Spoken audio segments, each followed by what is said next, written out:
A 1940s radio says my wife will kill me. My life had always been rather unremarkable. I had a loving wife, a decent job, and a cozy home. It was, by all accounts, a normal existence. That is, until I stumbled upon the radio. I had been wandering through a local antique store when the worn, rusted hulk of a radio caught my eye. It was a large, dusty thing from the 1940s, with a weathered wooden frame and a dial that seemed frozen in time. Despite its rough appearance, I felt an inexplicable pull towards it. I purchased the radio on a whim, thinking it would make a nice conversation piece for our living room. When I brought the radio home, my wife, Emma, was initially unimpressed. She didn't share my enthusiasm for old relics and was worried about the space it would take up. I assured her it was just a harmless decoration and, begrudgingly, she agreed to let it stay. That night, after Emma had gone to bed, I found myself drawn to the radio once more. I fiddled with the rusted knobs, not expecting any sound to emerge from the ancient device.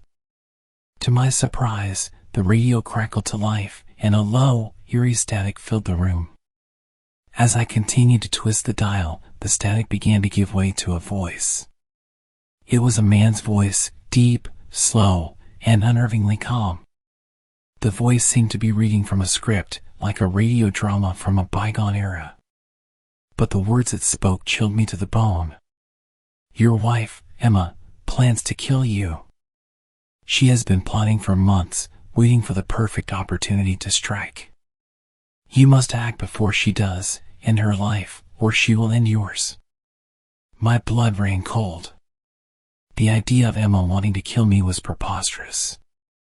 We had our disagreements, sure, but we loved each other. I tried to dismiss the voice as a cruel prank or a bizarre coincidence, but I couldn't shake the feeling that it was something more.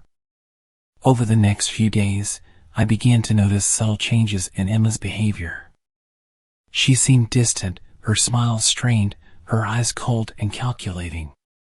Each time I caught her staring at me, I couldn't help but wonder if the radio's sinister message was true.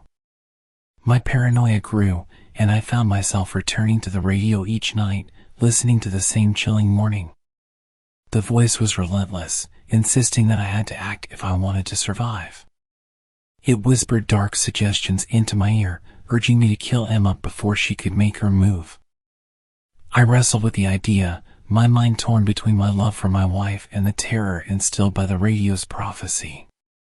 The thought of taking Emma's life was monstrous, but the fear that she might take mine first was overpowering. As the days turned into weeks, I found myself succumbing to the radio's influence.